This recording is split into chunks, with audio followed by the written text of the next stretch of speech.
Hi everyone, welcome to the sociology class. So today in the series of Everyday Mock for Sociology CUET NET 2023, we are resuming with our part 18. We solve 20 MCQs every single day in this series and I am your educator Bharvi Bharadwaj. This is the Telegram channel that you must join because the compilation of this series you will find on this Telegram only. So from today we are going to do research methodology questions because research methodology is a very important topic for all the objective type sociology exams. So next 3 मॉक्स जो हमारे होंगे वो research methodology से ही होंगे. तो आपको क्या करना है कि आपको कमेंट में मुझे बताना है after the mock how much you are scoring. And one more thing that I would like to tell you guys is please check the pinned comment of each mock. सारे mocks के pinned comment आपको check करने हैं because कभी कभी correction होता है videos में, so वो आपको pinned comment में ही मिलेगा. Compiled PDF में मैं already edit कर दूंगी, so उसके लिए परेशान मत होना, okay? So here is the question number 1 from research methodology. Who developed the deductive strategy? हमें पता है रिसर्च मेथोडोलॉजी में हम लोग दो तरह के मेथड्स को पढ़ते हैं, इंडक्टिव एंड डिडक्टिव. तो डिडक्टिव स्ट्रैटेजी किसकी है? Karl Popper, Nicolas Malebranche, George Berkeley या फिर David Hume? The correct answer is A, that is Karl Popper. Question number 2, which of the following research is also known as collaborative research? कौन सी research है जिसको हम लोग collaborative research के नाम से भी जानते हैं? Analytical research, applied research, action research या फिर descriptive research? The correct answer is C, that is action research. Question number 3, the notion of thick description is related to what? Thick description के बारे में कौन बात करता है ये भी मुझे कमेंट में बताना. और ये किससे रिलेटेड है? लाइफ हिस्ट्री से, केस स्टडी से, एथनोग्राफी से या फिर कंटेंट एनालिसिस से? The correct answer is ethnography. Thick description का मतलब क्या होता है कि जब हम कोई चीज को स्टडी करते हैं तो हम उसकी एक एक चीज को नोटिस करते हैं, इन डेप्थ स्टडी हम लोग करते हैं. Okay. Question number 4, what are the main purposes of data analysis? Data analysis का मेन पर्पस इसमें से क्या होगा? Description, construction of measurement scale, generating empirical relationship, explanation and prediction. Main purpose आपको बताना है. The correct answer is 4, that is explanation and prediction. Data analysis के basis पे ही हम चीजों को explain कर पाते हैं और future को predict कर पाते हैं. Okay. Question number 5. Dash is the study of a group of people and their culture. Its strength is description. Please note the keyword. It also provides the reader with a detailed picture of what's going on. Detailed picture आपको देता है ये. Then from the perspective of natives of given culture, यानी जिस culture पे आप study कर रहे हो उसके नेटिव्स के परस्पेक्टिव से ही आपको चीज़ें पता चलती हैं. Life history, ethnography, case study या फिर content analysis? Very important question क्योंकि इससे आपको पूरा मीनिंग पता चल रहा है उस टर्म का. The correct answer is of course B, that is ethnography. इससे पहले जस्ट अभी हम लोगों ने देखा है कि एथनोग्राफी में we can see thick descriptions.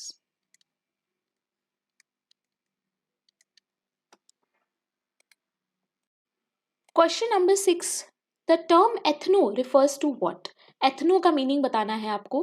Geographical area, people और culture, social life या फिर cultural group? The correct answer is B, that is people or culture. Please remember this.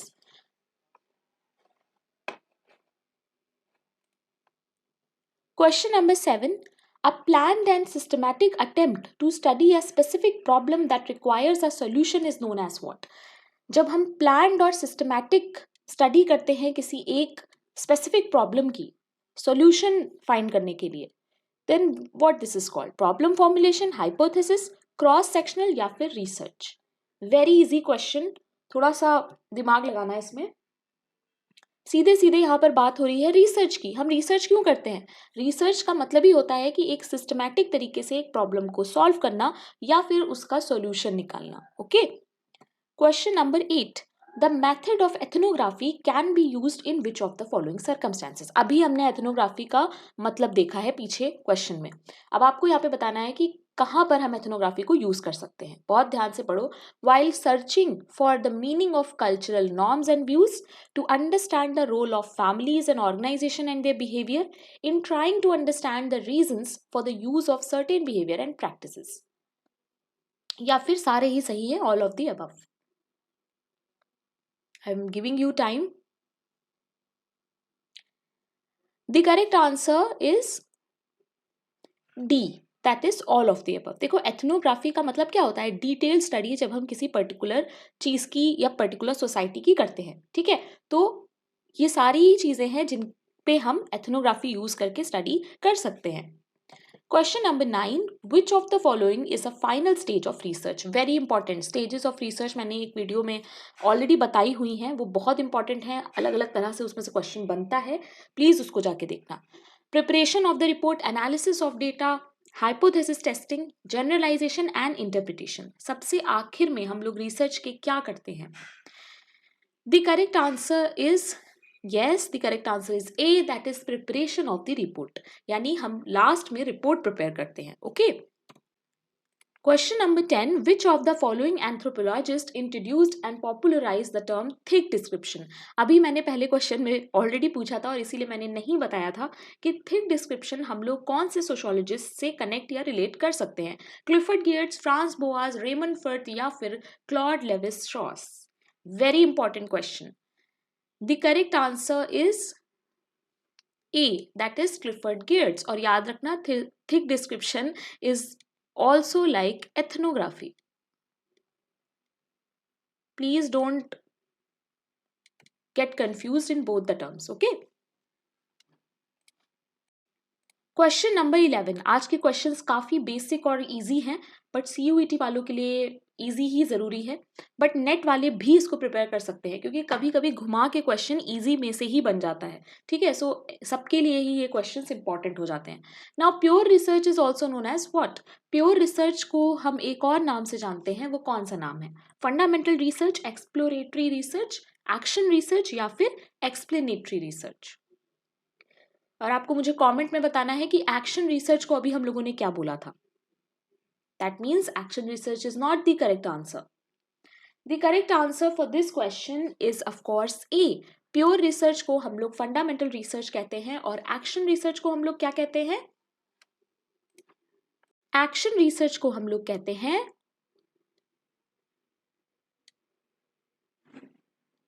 Collaborative research. Okay, just अभी हम लोगों ने ये question किया है।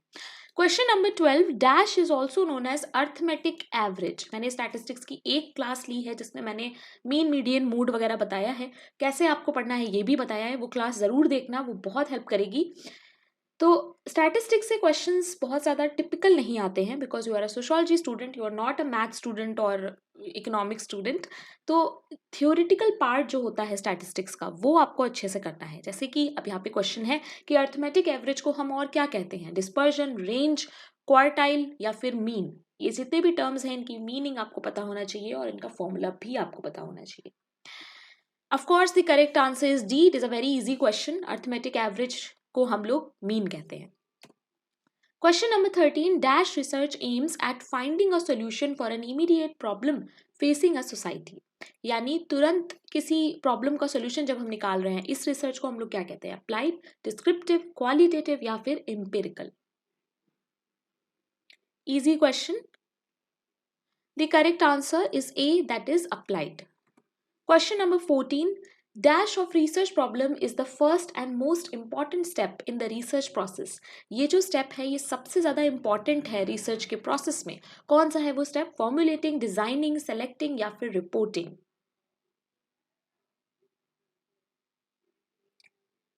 The correct answer is E, that is formulating। जब हम प्रॉब्लम ही नहीं डिसाइड करेंगे, आइडेंटिफाई करेंगे, तो हम बाकी की रिसर्च कैसे कर सकते हैं, है ना। तो first step is the most important and crucial, जो कि है प्रॉब्लम को फाइंड करना, ठीक है। Question number 15, the extent of variability is measured by what. Variability यानी वेरिएबल के एक्सटेंट को हम कैसे मेजर कर सकते हैं, सेंट्रल टेंडेंसी के through, measure of dispersion, arithmetic mean या फिर correlation. The correct answer is B, that is measure of dispersion. ये क्वेश्चन थोड़ा सा ऐसा था जो कभी नहीं देखा, तो प्लीज इसको नोट कर लेना। Question number 16, dash provide a short hand summary of data. इसमें से कौन है जो हमें डेटा की एक छोटी सी समरी बना के दे देता है? Frequency table, simple table, cross table, two way table. Easy question. The correct answer is A, that is frequency table. Question number 17. Dash means basing conclusions on facts without any bias and value judgment. Conclusions निकालना बिना किसी bias और value judgment के, इसे हम क्या कहेंगे? ध्यान से देखो, विदाउट है, सब्जेक्टिविटी, ऑब्जेक्टिविटी, रिसर्च या फिर theory. The correct answer is of course B, that is objectivity. जब हमारा बायस और जजमेंट आ जाता है then it is called subjectivity. तो अगर विद होता देन आंसर हो जाता हमारा सब्जेक्टिविटी, ठीक है, विद एनी बायस एंड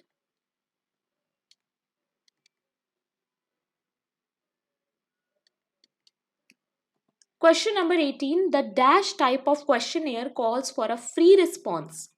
ध्यान से देखो, free response in the respondents own words, इसे हम क्या कहेंगे? Closed, open, structured, unstructured. The correct answer is of course open